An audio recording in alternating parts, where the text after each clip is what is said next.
est aujourd'hui en train de vouloir nous faire le coup le plus spectaculaire et le plus monstrueux. Et nous, la jeunesse donc camerounaise, et particulièrement dans le peuple camerounais tout entier, a dit non et dira non à ce plan machiavélique. Donc c'est une information, c'est une décision dont Murray pensait et qui est en train effectivement de prendre route. Voilà. Parce que ce plan, comme je vous l'ai expliqué, c'est un plan qui se fait en plusieurs étapes, c'est plusieurs phases.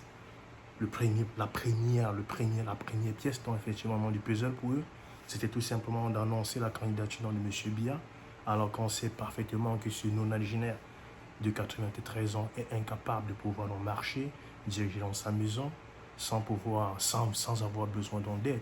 Puisqu'en réalité, à cet âge, la biologie elle-même elle explique, M. Biya est incapable de pouvoir assumer dans ses fonctions.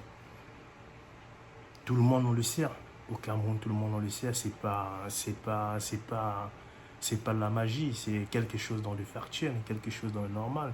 M. Biya, et comme je vous l'ai toujours dit, M. Biya était en résidence en Suisse, puisque M. Biya passe pratiquement dans toute l'année dans sa résidence à l'hôtel Continental à Genève, en Suisse. Donc M. Biya, en réalité, est un résident en Suisse. Et nous voulons renvoyer M. Biya dans sa résidence. Renvoyer M. Biya dans sa résidence en Suisse. Oui, c'est dans sa maison de retraite qu'il mérite d'être pris en charge par le personnel de cette maison de retraite. Puisque M. Biya n'a pas les capacités et n'a jamais eu la capacité de pouvoir en diriger dans ce pays pendant de nombreuses années.